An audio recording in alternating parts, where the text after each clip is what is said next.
Welcome back, and we're continuing the news.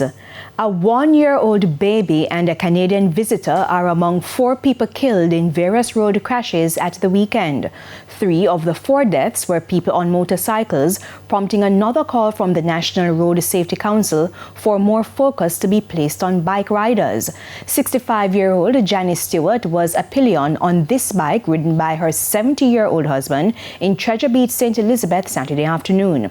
They were riding on the main road near Sandybank around 4:30 when the motorbike collided with a motor car heading in the opposite direction. Both of them were taken to hospital where Mrs. Stewart died. In the meantime, a 1-year-old boy died following a crash on Friday afternoon. It happened at the intersection of Price Street and Septimus Street in Kingston.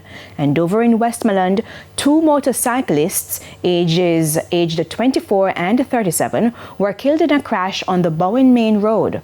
Our news team spoke with Vice Chairman of the National Road Safety Council, Dr. Lucian Jones. It's very disturbing. So far, 77 persons have died on the nation's roads, an 18% drop compared to last year, but far too many.